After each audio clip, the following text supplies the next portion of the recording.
A koukou mai te ruru ki hae, mā whiti ki hae, mā rakaraka te upoko nui te ruru, tere kau, he pō, he ao a te tihei Mauriora. A hoki mai koe ki te pā o Ngāti Moki e. E tu ana ki te taha o te kahu taipauri o Te Waihora moana e rere ana kia tātou e. Whariki o te piharau, ripo te inaka, papa moika o te moho ao, whakakōhaka o te tunaheke. Kia ora koutou katoa. I open by saying, let us turn our minds back to the pā or the place of Muki at Taumotu. Stands beside the darkened waters of Te Waihora. Sleeping ground of the black flounder, floor mat of the lamprey, eddying pools of the whitebait, and the gathering place of the eel migration. So tonight I've have the pleasure of explaining a little bit about the Ngaitahu relationship with the lake and what it was in the past, and the journey that we've been undertaking as a people at Taumotu for the last 170 odd years. And in the title of the slides, it's a pathway for restoring something that the people at Taumotu once had and still have motivation and aspiration to restore. If we go back 67 generations, Rākai Hautu arrived on the shores of Te Waipounamu on the Uruwa Waka. A tupuna or an ancestor that was part of the migrations of the Polynesian people out of the area of Tahiti, Society Islands, Marquesas, down into the lower parts of the Pacific. Some of those migrations moved into Rarotonga, and others came further south. And the Uruwa Waka and Rākai Hautu were part of that. They arrived at Whakatū, at Nelson, and on discovering, setting foot on the land, like all peoples, set about a journey of discovery. Rākai Hautu decided that he would lead an ope, a party of those people, inland. He carried with him a magic digging stick, and as our tribal stories go, everywhere that he thrust his digging stick, a lake would form. And hence the tribal stories about the creation of all of our inland lakes, but also the creation of Waihora and Wairewa. On his waka was also his son, a man by the name of Te Hauia.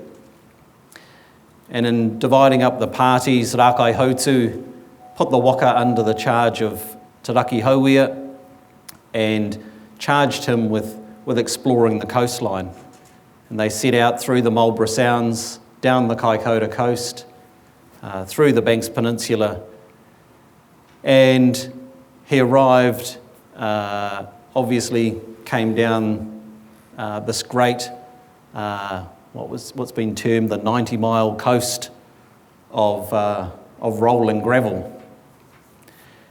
And one of Te Hauia's observations and things that he discovered about this part of the coastline was that it had these amazing water systems, rivers that came down from the snow-fed Alps and had these river mouths that generally closed up into quite a narrow space and had these really productive systems in behind them.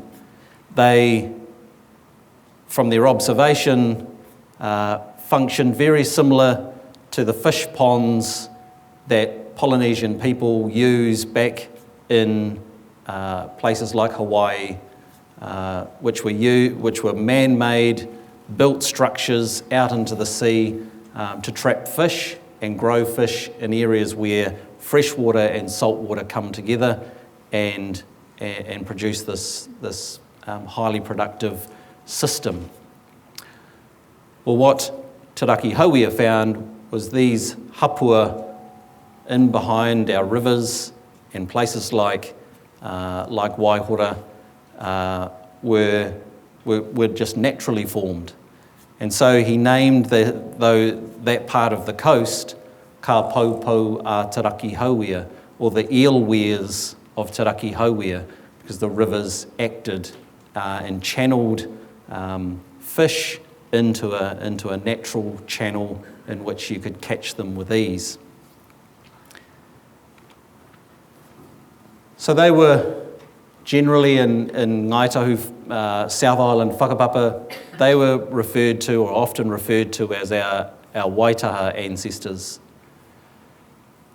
Subsequent waves out of Polynesia, out of Rarotonga, see occupation into the North Island, and up on the east coast, Tahu Pōtiki, a man comes about as well as an ancestor, Hotu Māmoe, and those tribes progressively migrate out of the east coast of the North Island and through intermarriage, battles, and in search of resources, they find themselves migrating into the South Island. So these successive waves of people into Waiponamu. For us at Taumotu, we have an ancestor, Te Hiki, who, along with his cousins, second cousins, uncles, all migrate under the migration of the Makawhio Waka into this part of Canterbury, and Te Hiki takes hold at Taumotu. He was born and grew up on the Kaikoura coast, son of a famous fighting chief, and so his seniority enabled him to, when scouts brought back information about the resources and places further south of Kaikoura, he was able to say and proclaim, ko taku kaika, ko orariki. And he did that from Omihi, from Goose Bay, and under customary Māori law, he was essentially laying his authority on that place that he aspired to establish his residency. Of course, it was all based on the reports of those scouts that talked about how the waters of Te Waihora teemed with fish and the incredibly abundant bird life that it sustained. And of course, when you're a peoples that are reliant on those types of food resources for survival, you pretty quickly stake claim over places like this that can sustain yourself and your people. And it gave rise over time to a whakatauki that we still use at Taumotu, or a proverb, ko ngā hau ki ētahi wāhi, ko ngā kai kei orariki. No matter which way the wind blows, you can always procure food at Taumotu. The wind, in that sense, is a metaphor for the seasons. It didn't matter whether it was spring, summer, autumn or winter, you could always procure an abundant amount of food at this place. So when we think about Rākai Hautu, when we think about Te Rua Hiki Hiki, when we think about Tūtakawa, one of the Ngāti Māmoe ancestors associated with the lake, we're thinking about a lake that at 4 metres above sea level covered an area such as that you see in this map. As you can see, extending up to almost the back door of Lincoln Township. Motu Karara, the island of the lizard, is very much an island. And those extensive mud flats we know as Te Koraha in the northeast part of the lake become well and truly inundated. So we're working with a water body that's it's about a third the size, maybe a bit more than what we see today.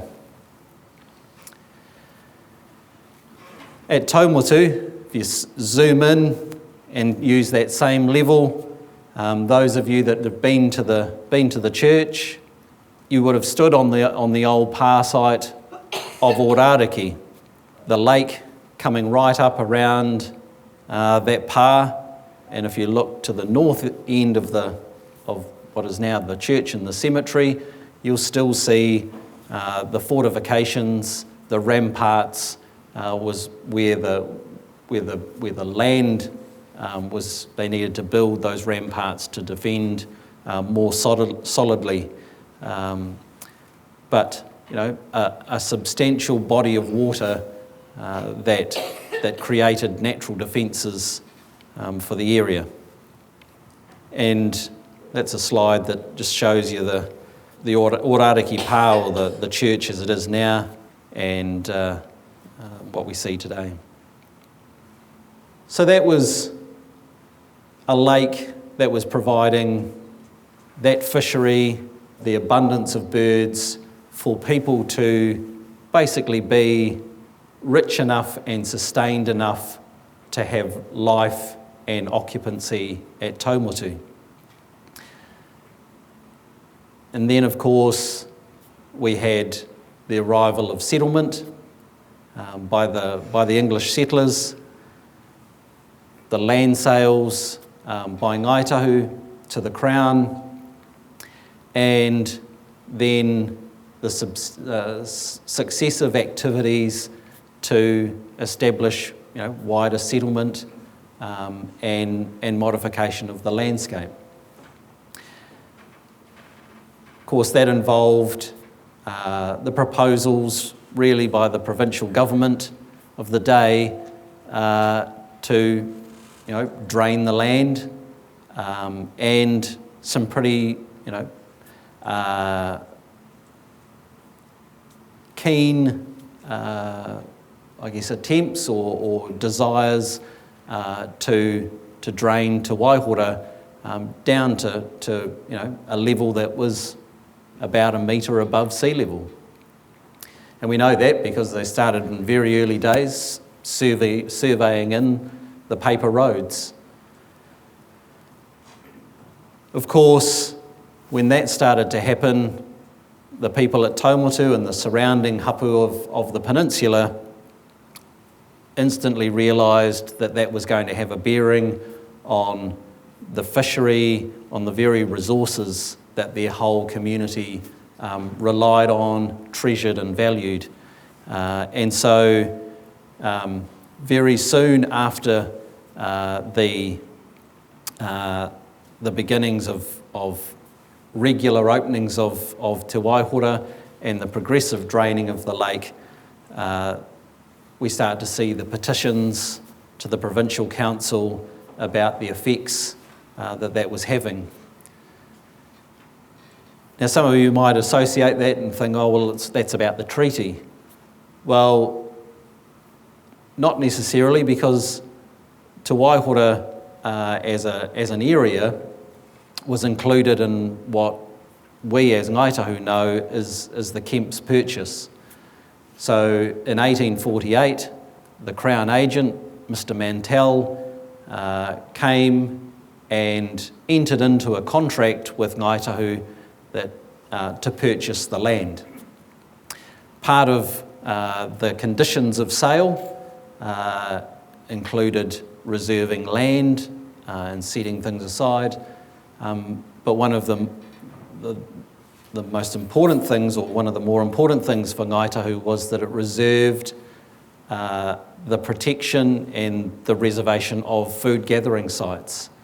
And if you look at the land sale maps, when you take Kemp's purchase, the Port Cooper purchase, the Port Levy purchase, and the Akaroa purchase, is that you find that Te Waihora is left and unsold to the Crown. So when these petitions were being forwarded to the Crown, it was on the basis that Ngāi Tahu still owned that land area and they still owned the fishery. We see, though, over 50 years in that timeline, successive attempts fail, and ultimately, by the early 20th century, the practice and management of the lake has taken hold, and the modification of that once hugely abundant lake becomes constrained through that radical drainage. So that results in the lake that we see today, and over many years has brought about the challenges that we now today, through these seminars, the work of the Zone Committee, we're left now with a legacy from our forefathers, good, bad or ugly, that we need to do something about.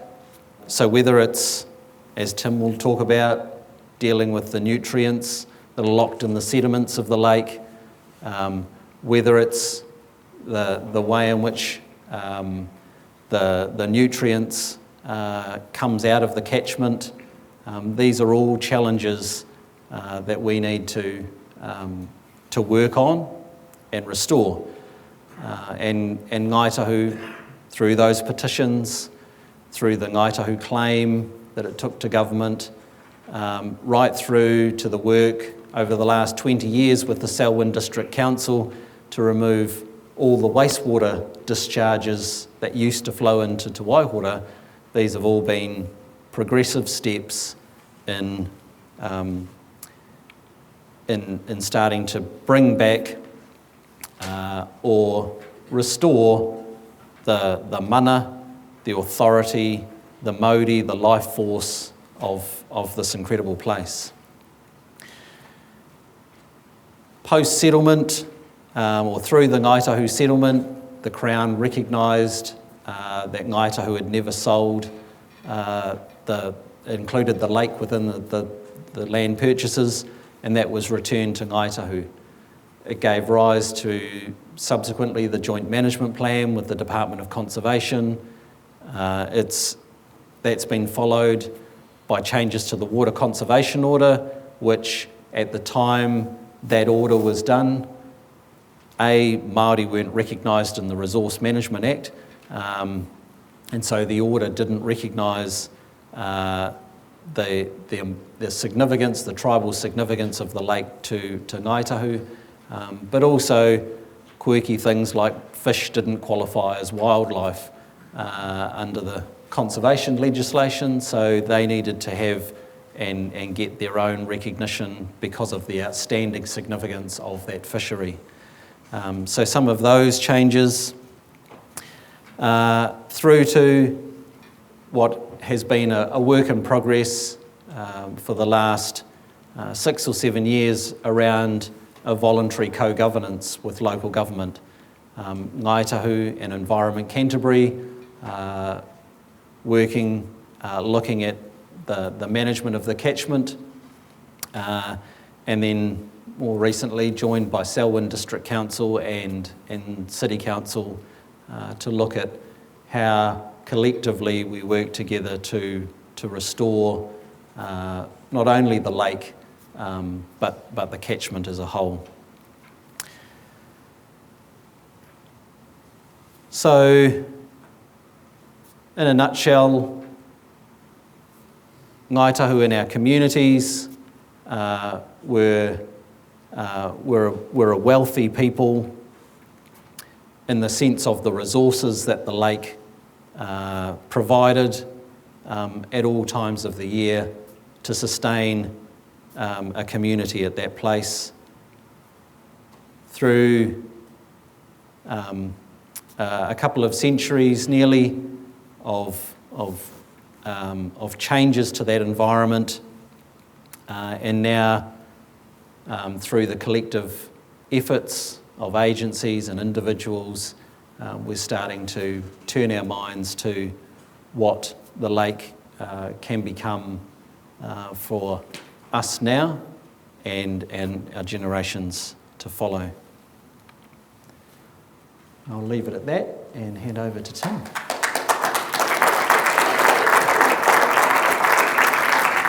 Kia ora, David, and thank you very much for that. It's for myself, it's humbling to stand with someone like David and with people here from Taumutu with a long history. And I, for myself, there's two things that came up. One was a slight nervousness when he talked about surveyors doing paper roads, because on my father's side, Ancestral arrived in 1850 and was a surveyor, and he quite possibly did survey some of those roads. So I'm pleased that we can be working together now. That's the critical thing.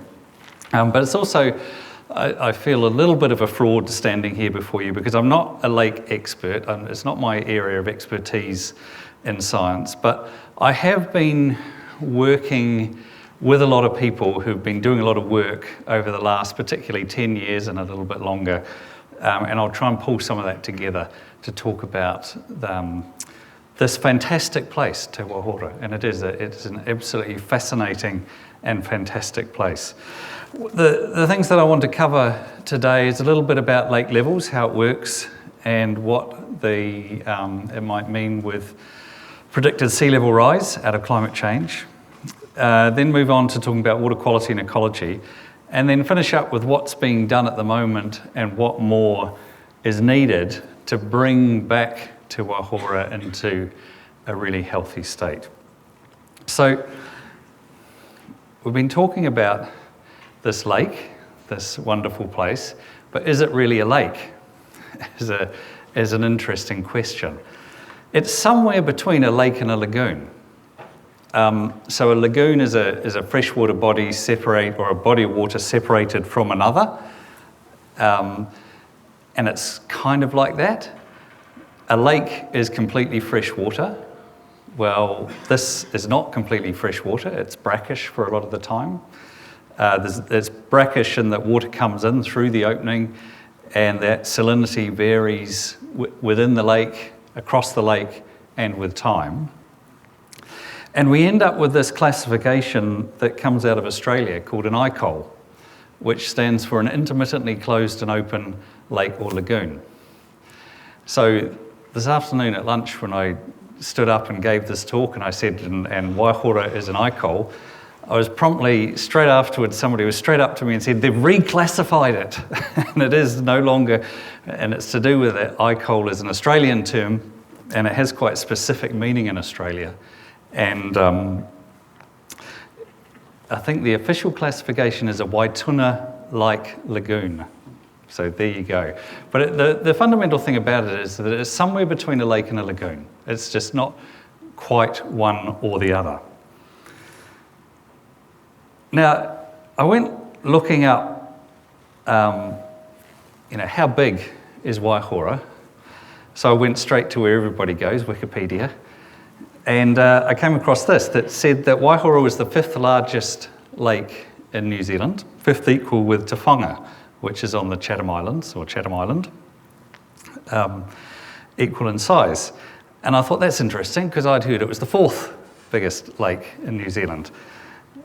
So then I started looking at it a bit more, and when I actually went in to look at in Wikipedia lake by lake, they gave quite different sizes than the one where they'd ranked them in a table. And there, Waihora came in as the 4th largest lake.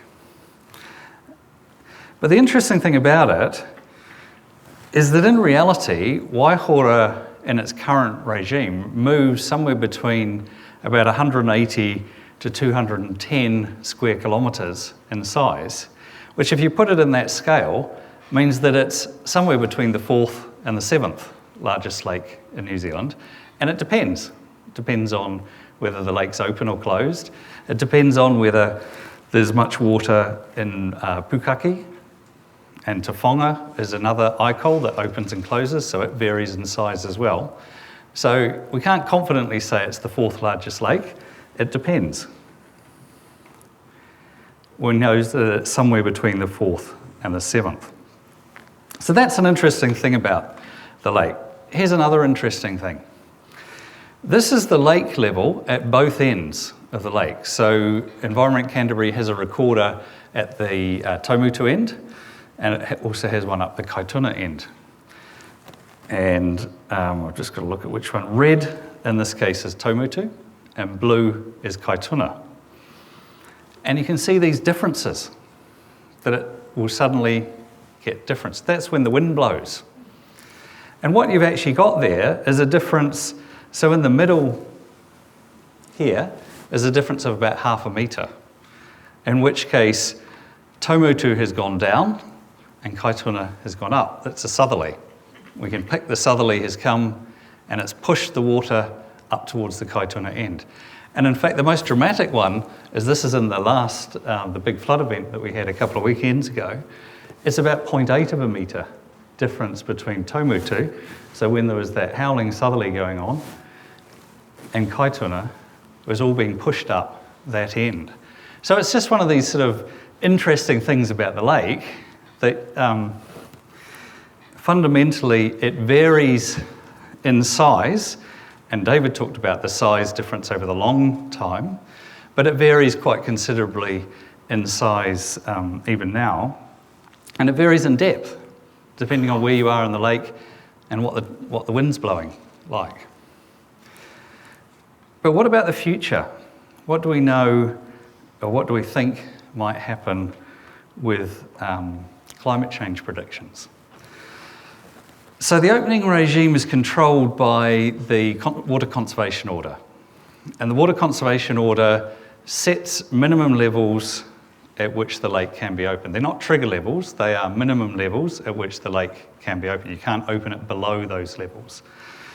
And you can see here that they vary from season to season. So over the summer period, August, or the spring and through summer, it's 1.05 metres above mean sea level, and in the winter 1.13. And then there's this new addition that's come in 4 or 5 years ago when the Water Conservation Order was amended, which says that it can be opened at any level between April and June and September and October. Those are the fish migration times. That's when fish, and particularly eels, which are fish, I would just remind you, if you're not aware, they are fish, move in and out between the seas. So in the autumn, they're moving out, the mature eels are going out to sea and head up towards Tonga. And then in the spring, they're coming back in, the glass eels are coming back in to the lake. So that opening regime is just so that we can enhance that fishery. And that was a really important part of the Conservation Order Amendment, was to recognise that this is a really important fishery. So that's the current regime. So if we kind of look at what the lake might look like, we've got the sea over here and the lake over here, and we've got the shingle barrier, which is Kaitoriti Spit, and you've got the sea going up and down with a tidal range of about 1 metre, and then the lake rises up. And David talked about having this natural level of 4 metres. You know, if you've got 4 metres of hydraulic head, then when that goes, it really goes. And it's got lots of energy. It scours out a big wide channel as it exits. and there's evidence of big channels in the lake from when it was exiting with this great velocity. Then if we go back to pre-1860 openings, which were happening about, so these were when people were doing it, and it was going to about 2.5, 3 metres, it's thought. Still plenty of energy to open, and it's relatively easy to do. Then if we drop down to the current openings, about 1.05 to 1.13, it's much harder to open because there isn't that hydraulic head behind it. And the inlet, what we've found is that the channels that had formed in the lake have filled in. So it's very hard to find them now. Not so long ago, you could find them in the lake. So that's okay. It's possible. It works. I mean, we can open it now. But we have got a bit of a problem here because when we talk about 1.05 and 1.13, that's based on the sea level datum that was set in 1937. And since then, sea levels have been rising. So that the current mean sea level is about 13 centimetres higher than it was in 1937. So this is Littleton data showing back from 1900 through to about 2010, I think, and that it's risen about 13 centimetres in that time. So what that means is the sea level has gone up and it's making it harder and harder to open the lake. Now, if we then put on top of that additional sea level rise, which is predicted to be about 0.5 metre to 0.8 of a metre, which coincidentally is about what I said the wind fetch was in the lake. So 0.5 metre to 0.8 of a metre over 100 years, then you're running up against this real problem, that the sea level is pretty much at the level of the lake, and it gets virtually impossible to open. And fundamentally, with sea level rise, will mean it's no longer possible to open the lake at its current thresholds. And that's something we've got to start planning for, that this is likely to happen, and therefore we've got to start thinking about that the lake will need to get to a higher level if we are going to maintain it with its current opening or with an opening regime. So that's a little bit about the lake levels and some of the way that it operates and the difficulties what we might have. A lot of what I want to talk about tonight is about the lake ecosystem, the water quality, and the ecology. And if you take the lake at the centre, and at the sort of the bottom of the food chain, you've got the phytoplankton, which are these algae, diatoms, and small little critters that are living in the lake and that are giving it the green colour. So they're at the bottom of the food chain, and they're not far off the bottom of the food chain. You've got these lovely things, lake flies, which we all love if we go out near the lake, which are really an important part of the food chain, a really, really important part of the food chain as it turns out. Because it's these chironomids that are the food for the young eels in the lake. And they're also food for the bullies in the lake. And the bullies are the food for the big eels and also for the trout. So that those lake flies that we all curse are actually really, really important part of the lake ecosystem. There's quite a lot of work has been done about has it always been chironomids as the major food source for the eels? And it almost certainly hasn't. In the past, the black snail was a major food source particularly for eels.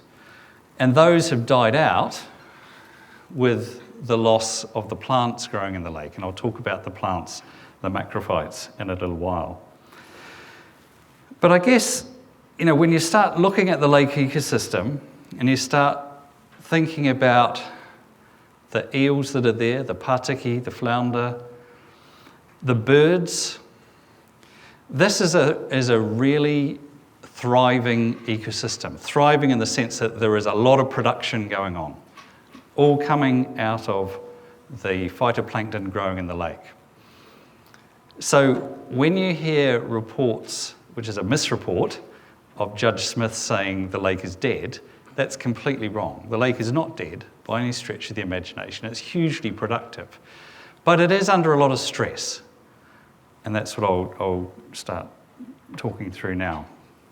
This is a diagram from limnology or lake science that is looking at, as a lake moves, or it's likely that it moves with time or different lakes, with the different nutrient levels. So the eutrophication is referring to an increasing amount of nutrients. So you can see across the top where it says increasing nutrients and increasing eutrophication.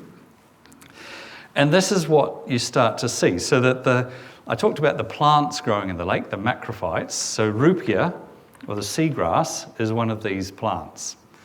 And you'll see that as we get into a higher nutrient status of the lake, it is harder and harder for those plants to thrive, and we start seeing this growth of algae, different types of algae, cyanobacteria, and some of the phytoplankton.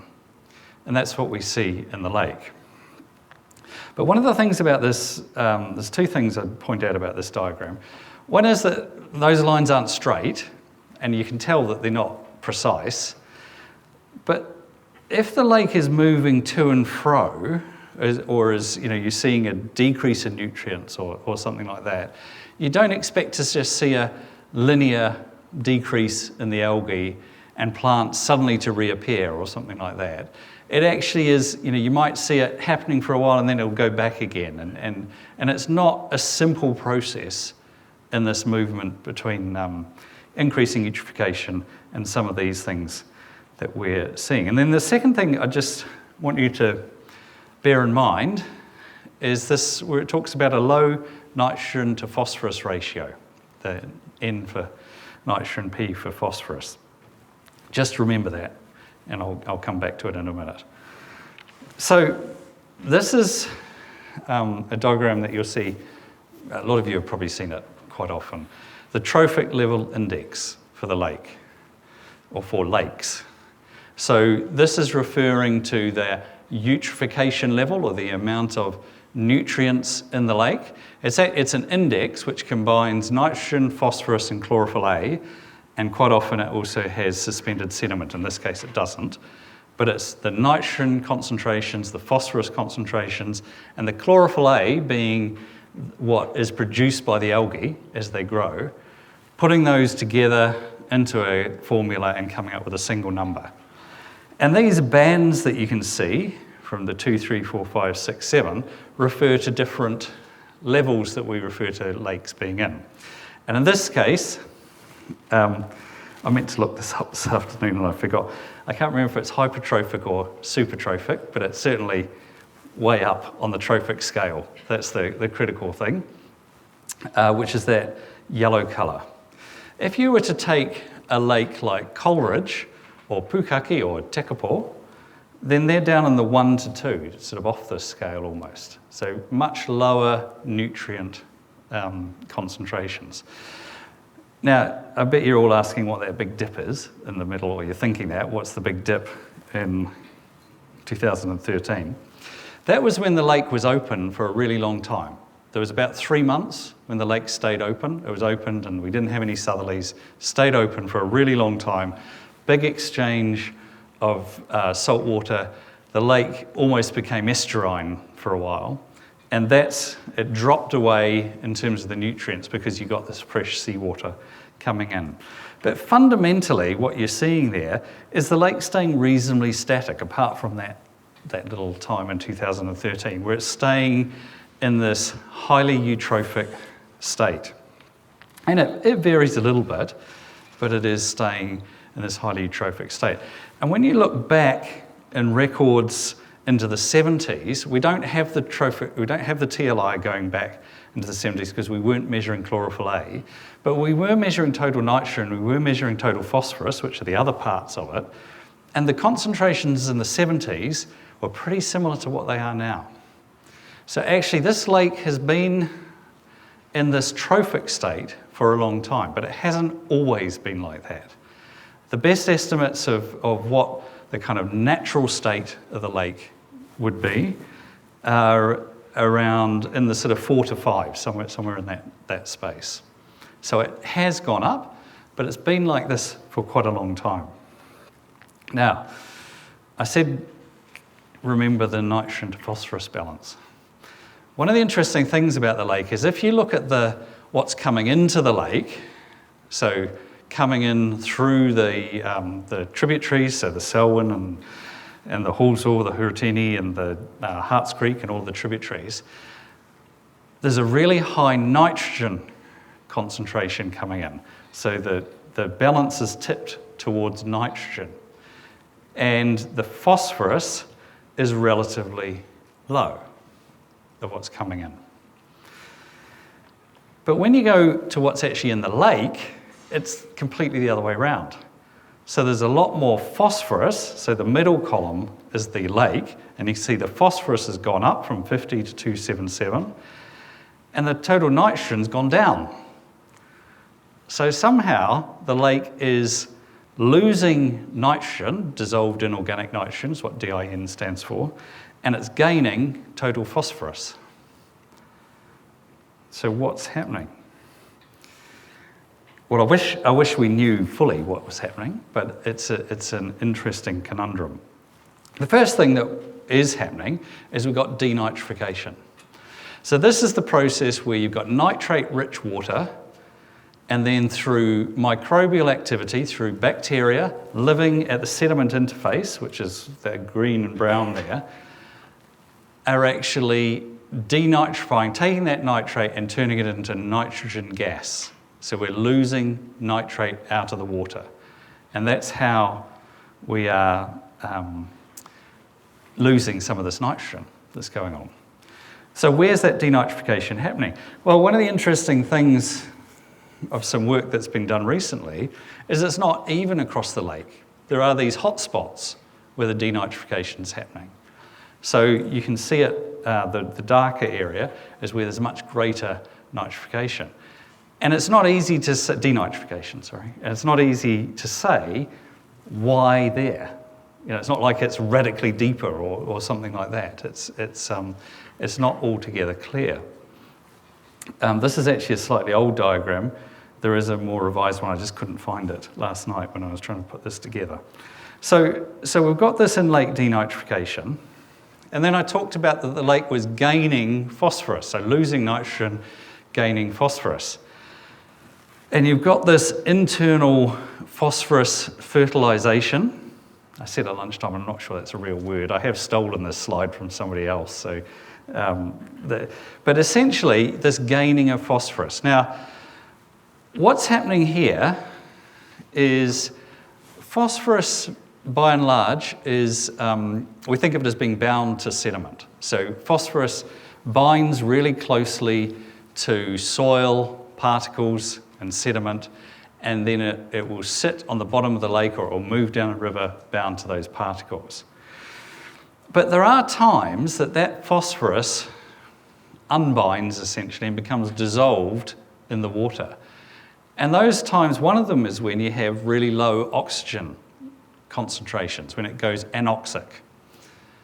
And then what happens is the phosphorus dissolves back into the water column.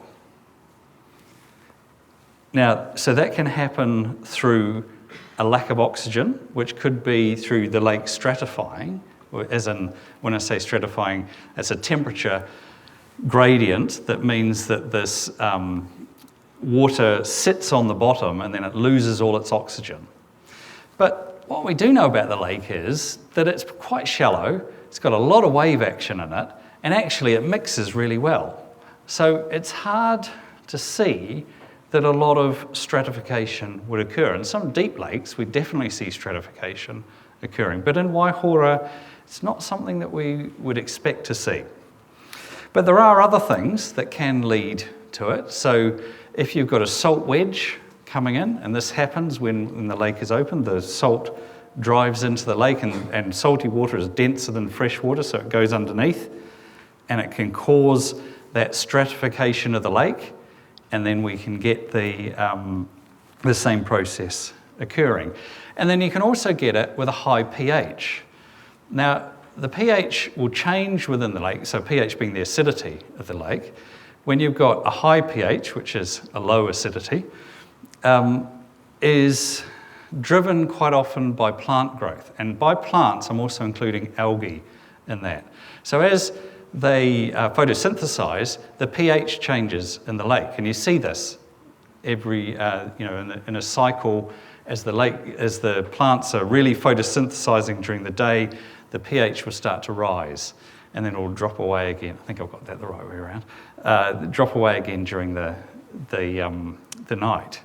And that change in pH can lead to some of this phosphorus coming out of the sediment and into the water column.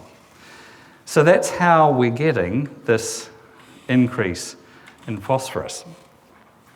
So what we've got is this lake that's dominated by phytoplankton. I talked about phytoplankton earlier, the little green critters living in the lake. And in 1968, which was the Wahine storm, there was this shift in the lake that had a lot of these macrophytes, and macrophytes are plants that live in the water. So they're rooted, well, they can float, but most of these are rooted in the bottom, and then they're floating and living in the water. So there were these macrophyte beds around the lake, and there was clearer water behind them. I'll talk about that in a minute. And we've moved into this phytoplankton, this algal-dominated system. And one of the drivers of that has been continued nutrient enrichment. That diagram I showed, sort of going across with those squiggly lines, is nutrient enrichment. That's been one of the drivers of this change.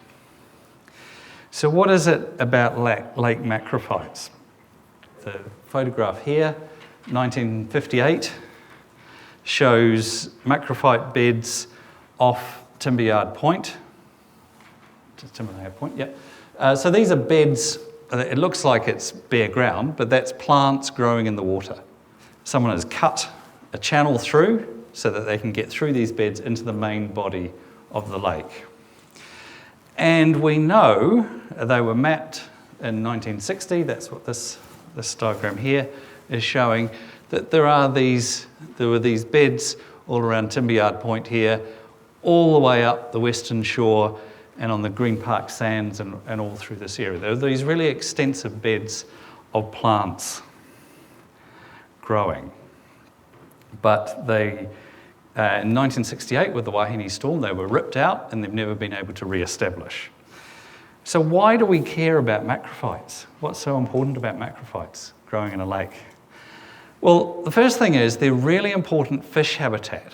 So the fish live within the plants, and it gives them this really important habitat for fish to do as fish do, and for eating, but also for reproducing and doing all the great things that fish do.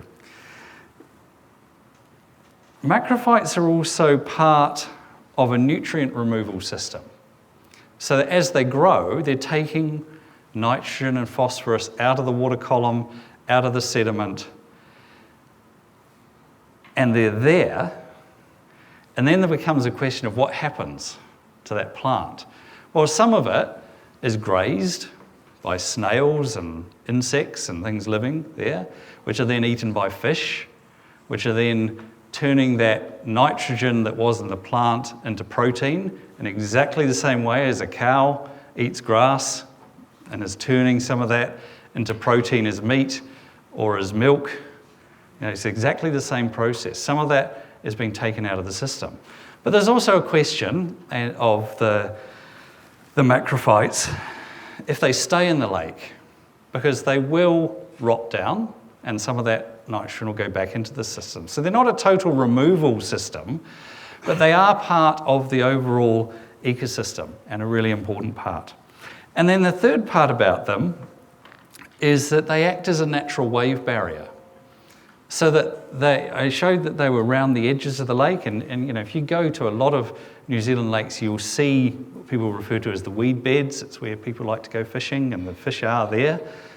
They're around the edges, and when they're reaching the surface, which they were in Waihora, as you saw in that photograph before, the waves are dampened down, and therefore the lake shoreline erosion is diminished. So they're really good for that, protecting the lakeshore.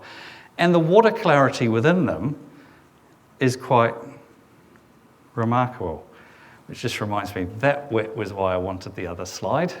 I had some slides taken from Wairua, as in Lake Forsyth, at about 3 or 4 years ago, when there was a really big growth of macrophytes in the lake, and the water clarity was extraordinary. If you know Lake Forsyth, Wairua, it's like Waihora. It has a green colour. It's generally it's extremely turbid, but within the lake itself, it was crystal clear. And I thought I had the photograph here, but I forgot to put it in, of an oar of somebody who's rowing out in the lake, and you can see right down with this extraordinary water clarity. So the reports that we have of the lake being clear, a lot of that is to do with macrophytes. And that's why we're doing these things with putting in wave barriers and having a go at getting macrophytes back into the lake. Because we know that they aren't naturally thriving under the pressures they're under. Now, the pressures aren't just nutrients. There's also to do with salinity. So Rupia doesn't like high salinity. And it's also to do with the level of the lake, puts pressure on them, and so they're struggling to survive. But the increased nutrients and the high turbidity make it difficult for them to thrive. We actually saw the year after the earthquakes, so the summer between the September and the February one, the lake level stayed really high, and the spring-fed streams were pumping out lots of water. The lake level stayed really high all summer, and actually some of the macrophytes around Timber Yard Point started to come back. The seeds are still there. They will come back, but they're just really struggling. So we're having a go at getting them back. And one of the things we're doing is we've put in these wave barriers. This is a wave barrier. That's a boat there, if you're sort of wondering about scale. And the idea is that one of the reasons that they're struggling to establish is because of the wave action, stirring everything up, and they can't get established. So we've put in this wave barrier, and then we're planting macrophytes in this area in behind. So this is just around the corner from Timber Yard Point. The macrophytes have been grown in these large tanks at Taumutu, and that's a trial to see if we can get them re-established by giving them a helping hand. And then we've also got this floating wetland that was put in this June, which is, again, about having a go at getting plants growing. In this case, they're actually floating on the surface and absorbing nutrients as they grow, but as the roots trail down, it's also a habitat for the fish.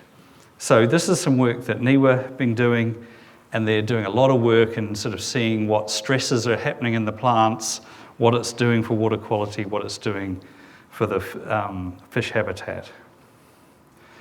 And as I said, the first, so this wave barrier here is just south of Timber Yard Point, and then the second one, which includes that floating wetland, is just a bit further down towards Taumutu. They've been put in, the wave barrier there has been in for about a year, and the latest one just went in June. So that's quite exciting work, I think, that's happening at the moment, to see if we can give the lake a helping hand.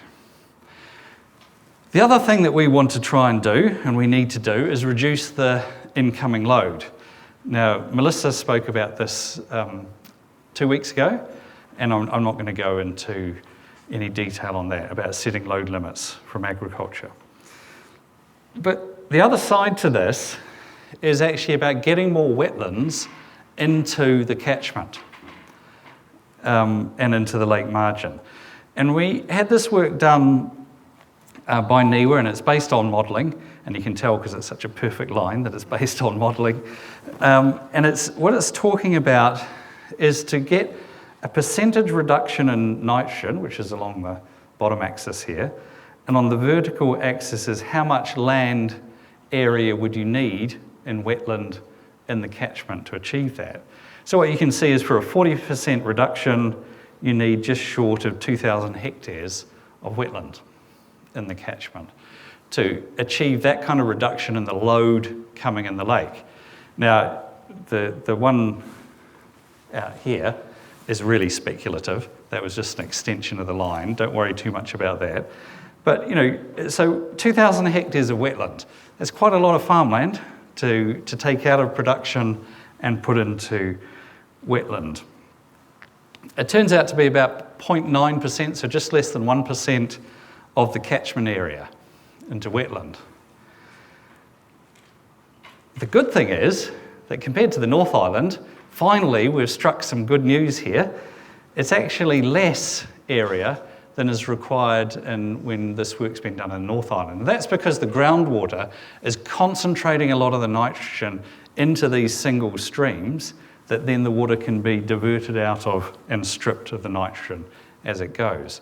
Whereas in the North Island, they haven't got the groundwater doing this concentration, it's mostly just running over the surface, and they require more like 1 to 3% of the catchment area to get 40% reduction in nitrogen. So this offers us, a real possibility here. What sort of thing are we talking about? Well, these are two sort of conceptual diagrams.